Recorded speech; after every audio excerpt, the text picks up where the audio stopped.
बरोदा का बादशाह कौन? टोटल न्यूज का सबसे बड़ा सर्वे।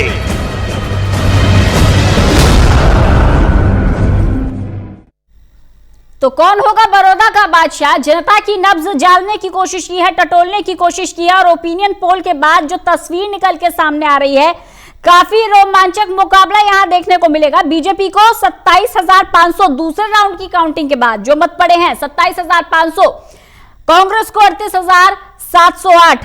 वीरेंद्र सोनी साहब के पास जाऊंगी। सोनी साहब, भव्य आयोजन, बड़े बड़े road show, management, micro management, election management सब अपनी जगह, लेकिन काम करना पड़ेगा। एक तरफ कृषि कानून है, ग्रामीण क्षेत्र है, ये ग्रामीण पृष्ठभूमि है, किसानों से जुड़े हुए यहाँ पर लोग हैं, वोटर्स हैं। दूसरी तरफ आप बड़े बड़े आयोजन की बात कर रहे हैं। तस्वीर ओपिनियन पोल में कुछ और ही निकल के सामने आ रही है। देखिए, बड़ौदा के मतदाता हैं वो भावनात्मक रूप से जुड़े हुए हैं। वो भूपेंद्र हुड्डा और दीपेंद्र हुड्डा की जो रोहतक की चौधर है, वो ये नहीं चाहेंगे कि ये चौधर किसी दूसरी को जाए। देखिए, वहाँ ये जातीय समीकरण अगर चला, अगर जो अभी तक दिखाई दे रहा है जातीय समीकरण के हिसाब से वहाँ की हालात जो है दूसरे हैं। अगर विकास की बात की जाए तो भारतीय जनता पार्टी के लिए एक आशा की किरण यही है कि वो सत्ता में भागीदारी अगर बड़ौदा के लोग चाहते हैं तो वो भारतीय जनता पार्टी को अवसर देंगे, क्योंकि 4 वर्ष का समय पड़ा है और ये विकास भारतीय जनता पार्टी के माध्यम से ही संभव है। यदि कांग्रेस का विधायक वहां से बनता है तो विकास में उसकी क्या भूमिका हो सकती है, ये बड़ौदा के मतदाता जानते हैं। इसलिए भारतीय जनता पार्टी के नेता इसी मुद्दे को उठा रहे हैं कि आप सत्ता में भागीदारी चाहते हैं, अगर विकास चाहते हैं तो यहां से भारतीय जनता पार्टी के कमल को पहली बार खिलाएं। तो ये देखने वाली बात है कि भारतीय जनता पार्टी का जो ये प्रभाव है वो उनके मतदाताओं पर कितना पड़ता है। लेकिन इस बात को नहीं भूलना चाहिए कि बड़ौदा के मतदाता जो है वो भूपेंद्र हुड्डा को कभी खोना नहीं चाहेंगे। वो हुड्डा और सीनियर हुड्डा और जूनियर हुड्डा को राजनीतिक संजीवनी देना चाहते हैं। इस बात को हमें ध्यान में रखना चाहिए कि बड़ौदा का चुनाव अगर जातीय गणित के हिसाब से जाता है तो निश्चित रूप से कांग्रेस का बल्ला भारी रहेगा।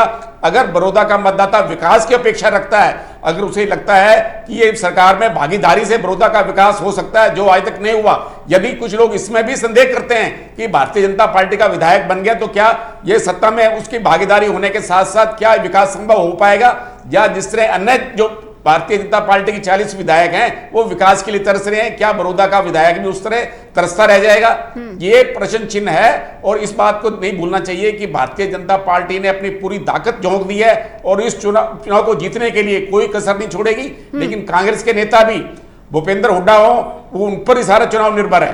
जी देवेंद्र, क्या लगता है आपको, क्या ये सिर्फ चौधर की लड़ाई, जातिगत समीकरण या भूपेंद्र सिंह हुड्डा और दीपेंद्र हुड्डा का समर्थन है, या फिर जो काम का कंपैरिजन है 10 साल का, चाहे हुड्डा सरकार का कार्यकाल हो, चाहे 6 साल का बीजेपी का कार्यकाल हो, 5 साल का बीजेपी का मान लेते हैं और 1 साल बीजेपी जेजेपी के गठबंधन की सरकार, टोटल मिला के 6 साल का ये कार्यकाल हो, क्या लगता है क्या तुलना हो रही है? देखिए रंजना, मैं एक चीज ये सोच रहा हूं, पहला राउंड जो था फर्क कांग्रेस बीजेपी के बीच 4,300 वोटों का था। पहले राउंड में कांग्रेस 4,300 वोट आगे थी। दूसरे राउंड में जो फिगर आई है वो 38,000 प्लस है और उधर 27,000, तो ये 10,500 का जो फर्क है। पहले राउंड में अगर कांग्रेस 4,300 वोटों से आगे थी, दूसरे राउंड में ये 10,500 फिगर हो गए, तो मतलब पहले राउंड से ज्यादा हो गए। 11,208। बिल्कुल बिल्कुल। कांग्रेस जितने वोट से आगे थी, दूसरे राउंड में उसका मार्जिन उतना उससे ज्यादा बड़ा है। और दूसरी तरफ हम ये देखें, इनेलो की जहां तक बात है, इनेलो को वोट डबल हो गए, 4,000 प्लस थे, यहाँ 8,000 प्लस हो गए हैं। इनेलो अपनी जगह पे खड़ी है। लेकिन सवाल बीजेपी कांग्रेस का है, तो पहले चरण में जितने वोट जो मार्जिन था, जो डिफरेंस था, वो उतने से ज्यादा हो गया, 100% से ज्यादा हो गया वो। अब सवाल ये है, अगर जिस तरीके से 6 साल बीजेपी की सरकार को हो गए हैं, अगर हम ये मानते हैं कि लोगों का गुस्सा होता है कि 6 साल में बीजेपी ने विकास कार्य नहीं करवाए, अगर गुस्सा होता तो वो यहां नजर आता, यहां नजर नहीं आ रहा। यहां वही वोटिंग परसेंटेज, पोलिंग परसेंटेज या चॉइस नजर आ रही है जो 2019 के चुनाव में थी। 5,000 वोटों से योगेश्वर दत्त हारे थे, 5,000 वोटों से कांग्रेस कैंडिडेट कृष्ण हुड्डा जीते थे। तो ये जो अब तस्वीर उभर कर आ रही है, मेरे को लगता है ये 2019 का एक प्रतिबिंब है। तो बीजेपी के खिलाफ गुस्सा है ऐसा भी नहीं दिख रहा, क्योंकि वोट अच्छे खासे बीजेपी को भी मिल रहे हैं। अब मुकाबला जो है, कांग्रेस 1 नंबर पे, बीजेपी 2 नंबर पे। अब धीरे धीरे बीजेपी कोशिश कर रही है उसके तमाम फौज, बड़े से बड़े नेता, सांसद, विधायक, मुख्यमंत्री भी 2 बार होके आ चुके हैं, आगे क्योंकि 5 दिन पड़े हैं, तो पूरी फौज बीजेपी ने उतार दी और माइक्रो लेवल का मैनेजमेंट किया जा रहा है। और सबसे बड़ा फायदा संसाधन है और सरकार है बीजेपी के साथ।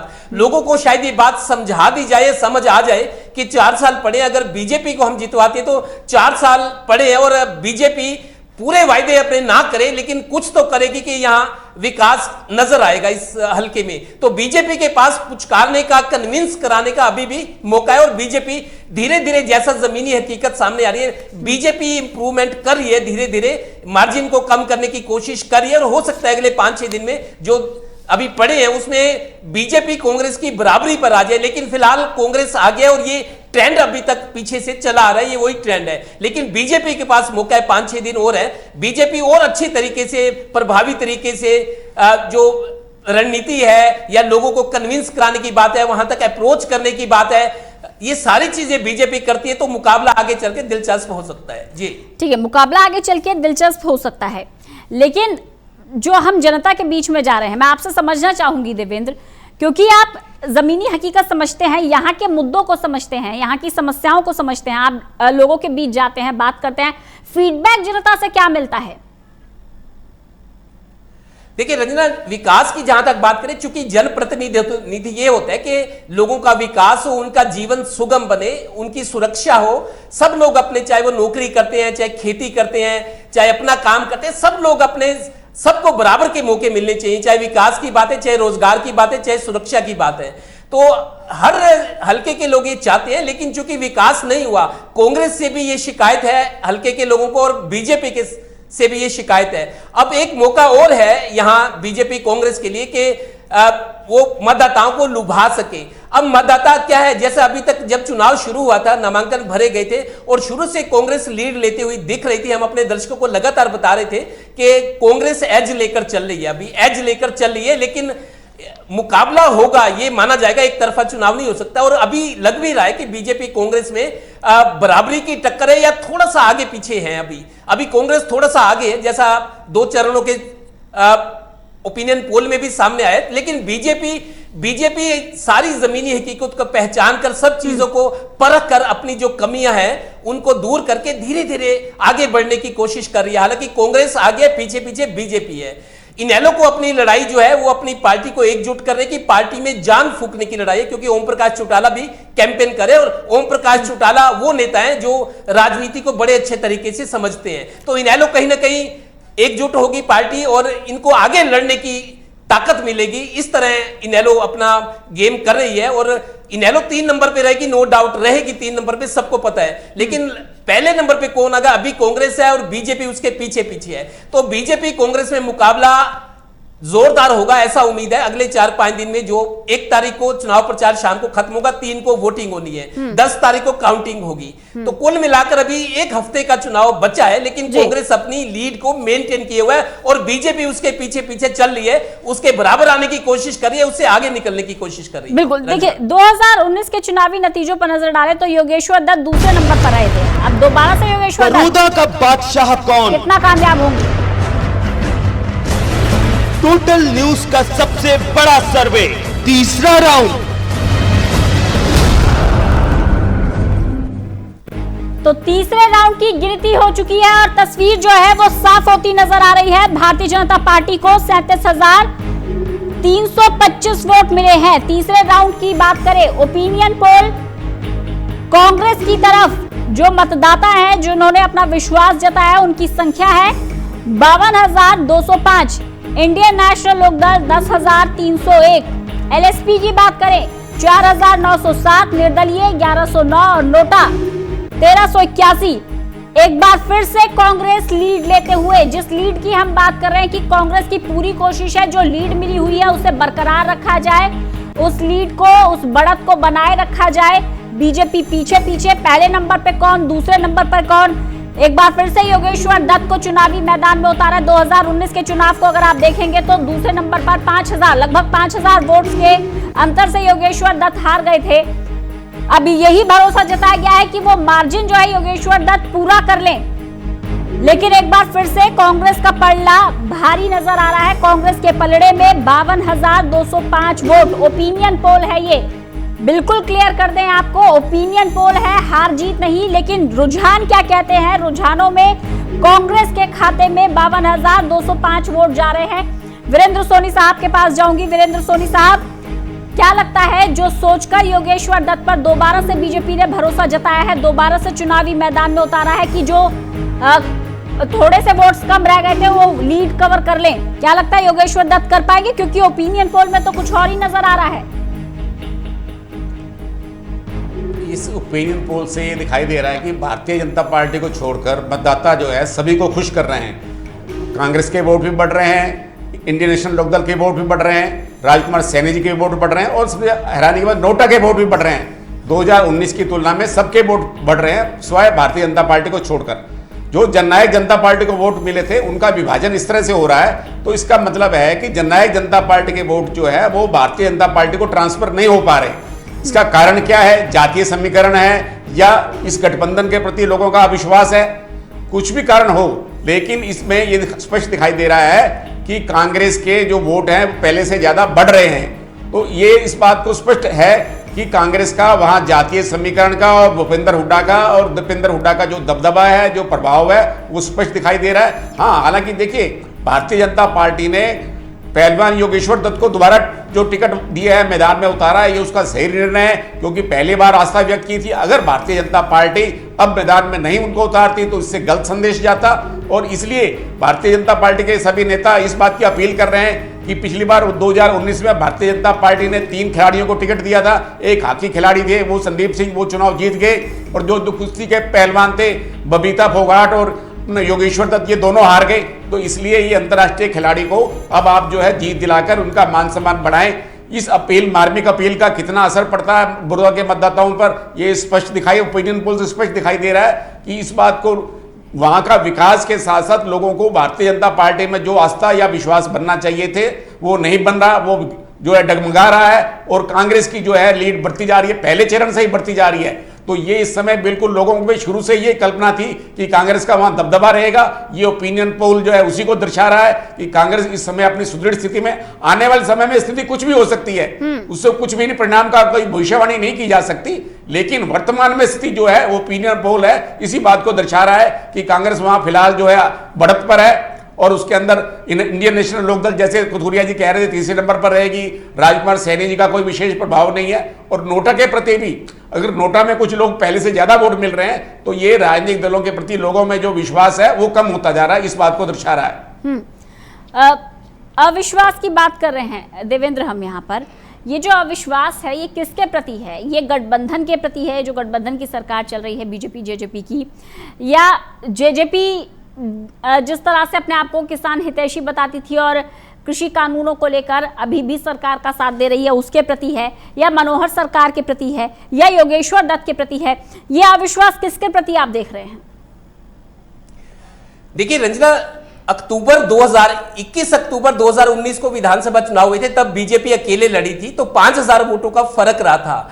हम अब की बात करें, जो चुनाव हो रहे हैं, गठबंधन सरकार है, अगर बीजेपी को उतने ही वोट मिल रहे हैं जिस तरीके से 2019 में मिले थे, तो इसका मतलब सीधा सीधा है कि जजपा के वोट बीजेपी को नहीं मिल रहे। जो लोग, जिन लोगों ने जजपा को वोट दिए थे, वो वोट बीजेपी को मिलते हुए नहीं दिख रहे। यही वजह है कि बीजेपी आज भी वहीं खड़ी है जहां 2019 में थी। दूसरी बात, आप देखिए 2019 मई में जो लोकसभा चुनाव हुए थे, चौधरी भूपेंद्र सिंह हुड्डा सोनीपत से लोकसभा चुनाव लड़े थे, रोहतक से दीपेंद्र हुड्डा, और दोनों ही हार गए थे।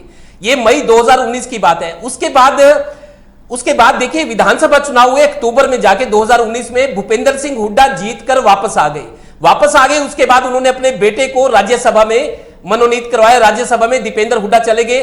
तो अब शायद ये लोग, भूपेंद्र हुड्डा, दीपेंद्र हुड्डा का ये स्ट्रॉन्ग होल्ड है बड़ौदा क्षेत्र पूरा, जैसा रहा है पिछले 15 साल में, तो ये स्ट्रॉन्ग होल्ड है। ये लोगों को, दोनों पिता पुत्र शायद लोगों को कन्विंस कराने में कामयाब हो रहे हैं कि जैसे हमारा पुनर्वास हुआ है, दोनों हारे, दोनों उसके बाद एक राज्यसभा में गया एमपी बना, दूसरा विधानसभा में, और विपक्ष के नेता बने भूपेंद्र सिंह हुड्डा।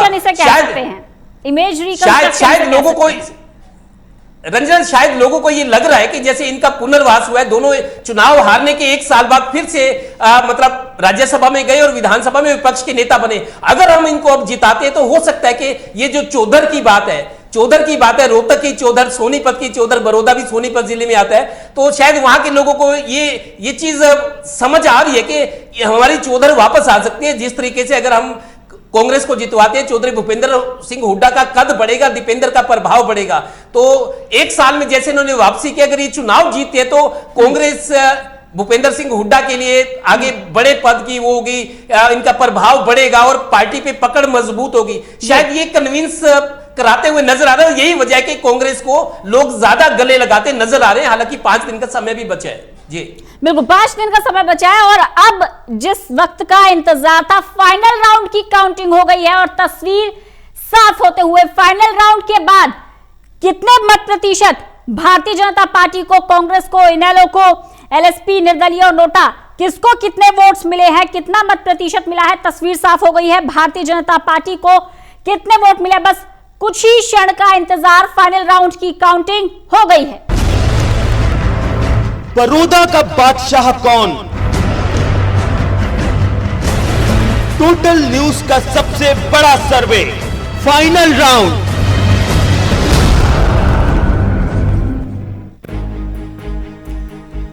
तो भारतीय जनता पार्टी को 43,975 वोट। फाइनल राउंड की काउंटिंग के बाद ओपिनियन पोल में जो रुझान मिल रहे हैं, 43,975 बीजेपी को और कांग्रेस एक बार फिर से अपनी लीड को बनाए रखते हुए 68,761 वोट्स पर, Indian national Lokdal 12,153 votes, LSP को 5,756 वोट्स, निर्दलीयों को 1,279 वोट्स और नोटा को 1,759 वोट्स। बीजेपी और कांग्रेस अब जो मार्जिन है वो और भी ज्यादा बढ़ता हुआ, बिना देरी के सीधे देवेंद्र कथुरिया के पास चलेंगे, उनसे जानने की कोशिश करेंगे ये जो लीड बढ़ती जा रही है इसके पीछे कारण क्या, वो देखते हैं। लेकिन इसी बीच आपको जरा मत प्रतिशत बता दे। रुझानों में बीजेपी को 32.77% वोट्स, कांग्रेस को 51.35% वोट्स और इंडियन नेशनल लोकदल को 9.23% वोट्स, एलएसपी को 4.35% वोट्स, निर्दलीयों को 0.95% वोट्स और नोटा 1.35% वोट्स। फाइनल राउंड तस्वीर बिल्कुल साफ होते हुए देवेंद्र कथुरिया, पहले आपसे बहुत संक्षेप में रिएक्शन चाहूंगी। ये हम बार बार डिस्कशन कर रहे हैं कि लीड बढ़ रही है। पहले राउंड में बढ़ी 4,365 वोट्स, दूसरे राउंड में 11,208 वोट्स बढ़े, तीसरे राउंड में 14,880 वोट बढ़े और फाइनल राउंड की बात करें तो दोनों के बीच में डिफरेंस और ज्यादा बढ़ते हुए 24,780 वोट्स का डिफरेंस। ये जो रुझान है, क्या लगता है आपको? देखिए रंजना, वोट परसेंटेज की बात करें बहुत ज्यादा मेरे को लगता है डिफरेंस है और आंकड़ों की बात करें, नंबर ऑफ वोट्स की बात करें तो उसमें भी करीब 24-25 हजार का फर्क लग रहा है। हर राउंड में कांग्रेस ने इंप्रूव किया है, कांग्रेस के वोट बढ़े हैं। इसका मतलब यह है कि ओपिनियन पोल के हिसाब से अगर 5 दिन और आगे निकलते हैं तो कांग्रेस के लिए संभावनाएं प्रबल होती नजर आ रही हैं। अगर हम ये मान के चले ओपिनियन पोल, पूरी कोशिश की गई है ओपिनियन पोल को स्टीक बनाने की, अपनी तरफ से कोई कोशिश नहीं छोड़ी गई कि कहीं कोई चूक हो। अगर ओपिनियन पोल के हिसाब से ये 5 दिन और आगे निकलते हैं, इसी तरीके से कांग्रेस लीड को मेंटेन करती है, बनाए रखती है, तो हम मान सकते हैं कि कांग्रेस के लिए चांसेस बहुत ज्यादा बढ़ गए हैं। जी अभी समय है वोटिंग डे में अभी काफी टाइम है, 3 नवंबर को वोट डाले जाएंगे। क्या लगता है देवेंद्र कथुरिया साहब, ये जो अच्छा खासा जो 5-7 दिन बचे हुए हैं, क्या कांग्रेस इस लीड को मेंटेन रख पाएगी या फिर बीजेपी जिस तरह से हर बार कुछ ना कुछ करिश्मा करती है, इस बार भी करिश्मा करने में कामयाब रहेगी? देखिए रंजना, टोटल टीवी के ओपिनियन पोल की बात करें, एग्जिट पोल की, हमेशा मतलब ये अप टू द मार्क रहे हैं। टोटल टीवी के चुनावी नतीजों के बारे में लोग बहुत आश्वस्त होते हैं और लोग प्रशंसा भी करते हैं कि हाँ कहीं ना कहीं बिल्कुल जो एक्चुअल पोजीशन है उसके आसपास रहते हैं, तो एक मतलब एक तस्वीर उभर कर सामने आती है कि ये होने जा रहा है। तो अब जो ओपिनियन पोल हमने दिखाया है उसमें मेरे को लगता है जिस तरीके से हर राउंड में कांग्रेस ने बढ़त बनाई है और बीजेपी भी आगे बढ़ी है, लेकिन कांग्रेस बीजेपी से आगे रही है। तो कहीं ना कहीं मेरे को लगता है कि कांग्रेस को लेकर रुझान जो है फिलहाल नजर आ रहा है। हालांकि 1 हफ्ते का चुनाव है, वोटिंग 3 तारीख को वोटिंग होगी, लोगों के पास भी समय और कांग्रेस को अगर इस ओपिनियन पोल को दोनों पार्टियां सामने रखे तो उनको नजर आ जाएगा कि हम कहां पे खड़े हैं और दूसरा विरोधी कहां पे खड़ा है, तो अपने आप को इंप्रूव कर सकते हैं। दोनों के लिए चांस है, कांग्रेस के लिए अपने आप को इस डिफरेंस को मेंटेन करने का और बीजेपी को इंप्रूव करने का कि यहां तक छू सके जहां तक कांग्रेस पहुंची है। वीरेंद्र सोनी साहब, यही सवाल आपसे। देखिए, ये टोटल न्यूज का अनुमान ये बता रहा है कि इस उपचुनाव में इस बार जो है जातीय कार्ड जो है वो प्रभावी है। यदि विकास का मुद्दा होता तो भारतीय जनता पार्टी को इतने कम वोट नहीं मिलते, तो निश्चित रूप से, क्योंकि लोग सत्ता में भागीदारी चाहते हैं, लेकिन जो जननायक जनता पार्टी को वोट मिले थे वो जातीय गिनती के हिसाब से वो कांग्रेस को ट्रांसफर हो रहे हैं, भारतीय जनता पार्टी को नहीं मिल पा रहे हैं। तो इससे इस बात को स्पष्ट है कि इस उपचुनाव के अंदर जो है जातीय कार्ड है वो हावी है और भारतीय जनता पार्टी जितना अपेक्षित समझा जा रहा था उतने वोट नहीं मिल रहे। हालांकि बिल्कुल इस समय लोगों का रुझान यही दिखाई दे रहा है। बड़ौदा के बारे में किसी से भी बात की जाए तो सामान्यतः एक तस्वीर उभर कर आती है और वो तस्वीर यही है कि कांग्रेस का वहां पलड़ा भारी है, लेकिन आने वाले दिन निर्णायक हो सकते हैं। भारतीय जनता पार्टी एड़ी चोटी का जोर लगाएगी। देखिए, सत्ता भी है, हर तरह से भारतीय जनता पार्टी अपनी जीत को सुनिश्चित बनाने के लिए कोई कसर नहीं छोड़ेगी। आपको रोहतक का संसदीय चुनाव नहीं भूलना चाहिए। तो इसलिए भारतीय जनता पार्टी को इतना कमजोर नहीं समझना कि भारतीय जनता पार्टी इतनी आसानी से हार मान लेगी और इतने वोटों का अंतर होगा। हालांकि यह अनुमान है कि भारतीय जनता पार्टी हार सकती है, लेकिन वोटों का अंतर इतना अधिक रहने की संभावना अभी दिखाई नहीं देती है। वीरेंद्र सोनी साहब, इंडियन नेशनल लोकदल भी अपनी मौजूदगी दर्ज करवा रही है। हालांकि वोट डिफरेंस बहुत ज्यादा है, लेकिन क्या हम ये मान के चले कि इनेलो बड़ौदा का उपचुनाव सिर्फ और सिर्फ कार्यकर्ताओं का मोरल बूस्ट करने के लिए लड़ रही है? देखिए, ओम प्रकाश चौटाला जी जिस तरह मेहनत कर रहे हैं, हर गांव जा रहे हैं, प्रतिदिन 8 से 9 गांव कर रहे हैं और अभय चौटाला जी भी कर रहे हैं, तो इंडियन नेशनल लोकदल को संगठित रखने का और आने वाले समय में ये दिखाने के लिए इंडियन नेशनल लोकदल प्रभावी विकल्प बन सकता है। इससे अच्छा अवसर कोई और हो नहीं सकता था, लेकिन अभय चौटाला ने अपनी पार्टी को जीवित भी रखा है और अपने नेताओं को भी साथ जोड़ा है। जितनी उन्होंने मेहनत की है उसकी जितनी प्रशंसा की जाए कम है, लेकिन इस समय वहां मुकाबला कांग्रेस और भारतीय जनता पार्टी के बीच है, क्योंकि वहां का मतदाता समझता है कि इंडियन नेशनल लोकदल की कोई भूमिका नहीं हो सकती। उसकी पहले ही एक सीट है और इस समय उसकी सीट में एक वृद्धि का भी कोई अर्थ नहीं है। लेकिन भारतीय जनता पार्टी और कांग्रेस में ही मुख्य मुकाबला है। इंडियन नेशनल लोकदल अपने अस्तित्व की लड़ाई लड़ रहा है और आने वाले समय में निश्चित रूप से इंडियन नेशनल लोकदल का ग्राफ बढ़ेगा। देवेंद्र, बीजेपी और कांग्रेस के बीच में फाइनल राउंड के बाद जो डिफरेंस आया है इन रुझानों में, आप वोट प्रतिशत को देखेंगे तो 18.58% है, यानी कि 24,780 वोट्स। क्या लगता है आपको, क्या ये सिर्फ और सिर्फ जातिगत समीकरण है जैसे कि वीरेंद्र सोनी साहब कह रहे हैं, या फिर इस बार बड़ौदा का जो वोटर है वो काफी उग्र हो गया है, बहुत खुल के बता रहा है कि वो क्या चाहता है? बिल्कुल रंजना, देखिए विकास की जहां तक बात है, अगर विकास की बात होती, बीजेपी के साथ ये प्लस पॉइंट होता कि विकास हुआ है तो लोग शायद बीजेपी की बढ़त को और आगे ले जाते।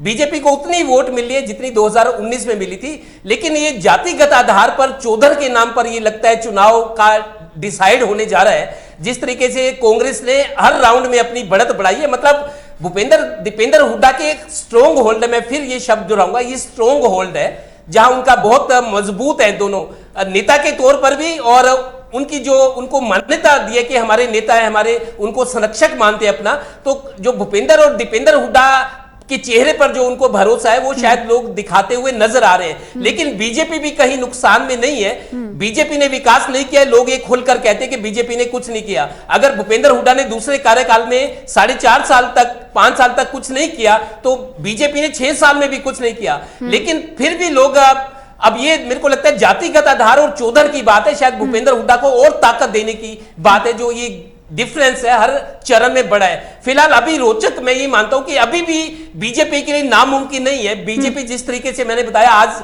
1-2 दिन से बीजेपी अपनी बढ़त बढ़ा रही है और अपनी क्षमताओं को भी बढ़ा रही है, और जहां अवसर लगता है, जहां घुसपैठ करनी है, जाट नेताओं को अहमियत दे रही है बीजेपी लगातार। और चूंकि मैं दोबारा से कहता हूं, तैयारियों के मामले में, प्लानिंग, इंप्लीमेंटेशन, मॉनिटरिंग में बीजेपी जबरदस्त होमवर्क करके चलती है। चुनाव के मामले में ये सब लोग मानते हैं। तो बीजेपी के अगर ठोस प्रबंधन काम करता है और बीजेपी के नेता जो पूरी फौज, छोटे से बड़े नेता लगे हुए हैं, कांग्रेस में तो सिर्फ 2-4 नेता हैं, शैलजा भी 2 दिन से हैं और कल खबर है कि कुलदीप बिश्नोई भी बड़ौदा में आ रहे हैं। तो लेकिन बीजेपी के नेताओं की पूरी फौज उतारी गई और समीकरणों के हिसाब से नेताओं की ड्यूटियां लगी गई हैं। तो बीजेपी पासा पलटने की, बीजेपी कांग्रेस को छूने की, उससे आगे निकलने की कोशिश में जरूर लगी है। अभी 1 हफ्ते भर का टाइम है, देखते हैं क्या होता है, लेकिन मुकाबला रोचक होता दिख रहा है। रंजना, वीरेंद्र सोनी साहब, हम नोटिस लगातार आप यही कर रहे हैं कि जेजेपी का वोट जो है वो बीजेपी को नहीं जा रहा है, तो वो वोट जा कहां रहा है? क्या वो वोटर साइलेंट हो गया है या इनेलो में दोबारा से ट्रांसफर हो रहा है? बहुत संक्षेप में जवाब चाहूंगी सर। देखिए, जननायक जनता पार्टी का जो वोट है वो कुछ कांग्रेस को जा रहा है, कुछ इनेलो को जा रहा है, कुछ नोटा में जा रहा है, कुछ राजकुमार सैनी को जा रहा है। तो जननायक जनता पार्टी के देखिए नेता हालांकि वहां प्रयास कर रहे हैं, केसी बांगड़ जी वहां बड़ी जी जान से जुटे हुए हैं, दुष्यंत चौटाला भी वहां जा रहे हैं, दिग्विजय चौटाला भी गए हैं, लेकिन वहां का जो मतदाता था उनको वो संगठित नहीं रख पाए। अगर वहां जननायक जनता पार्टी का भी टिकट के दावेदार थे, अगर भारतीय जनता पार्टी उनको टिकट देती तो कुछ क्या परिस्थितियां होती है अलग बात है, लेकिन एक बात स्पष्ट है कि जननायक जनता पार्टी और भारतीय जनता पार्टी गठबंधन में जो लोगों की आस्था बननी चाहिए थी वो नहीं बनी है, तो इसलिए वहां का जो जननायक जनता पार्टी का वोट है वो ट्रांसफर हो रहा है। चलिए, बहुत बहुत शुक्रिया वीरेंद्र सोनी साहब। देवेंद्र कथुरिया, आपका भी बहुत बहुत शुक्रिया हमारे साथ जुड़ने के लिए, इस तमाम बातचीत के लिए। तो बड़ौदा का बादशाह कौन, किसके सर सजेगा ताज, ये तस्वीर साफ हो जाएगी 10 नवंबर को, लेकिन 3 नवंबर का दिन भी बहुत अहम है। उसके बाद एग्जिट पोल भी आपको दिखाएंगे, लेकिन आज जो ओपिनियन पोल हमने आपको दिखाए, इस ओपिनियन पोल में रुझानों में साफ दिख रहा है कि कांग्रेस का पलड़ा भारी है, लेकिन अभी भी काफी दिन बचे हैं। तो ऐसे में देखना होगा क्या रणनीति अन्य राजनीतिक दल बनाते हैं, किस तरह की प्लानिंग बीजेपी करती है, क्योंकि इस प्लानिंग में मास्टर कहा जाता है भारतीय जनता पार्टी को। कांग्रेस लीड को बरकरार रखने में कितनी कामयाब हो पाती है, ये तमाम सवाल हैं जो खड़े हुए हैं, ये तमाम सवाल है जिनका जवाब ढूंढ रहे हैं। और बड़ौदा की जनता के दिल में क्या है, ये तस्वीर हमने आपको दिखा दी है। तो बड़ौदा का बादशाह कौन, तस्वीर साफ हो जाएगी 10 तारीख को, लेकिन इससे पहले जनता क्या चाहती है वो लगातार सिलसिलेवार तरीके से हम आपको दिखा रहे हैं। फिलहाल इतना ही, देखते रहिए टोटल न्यूज। बड़ौदा का बादशाह कौन, टोटल न्यूज का सबसे बड़ा सर्वे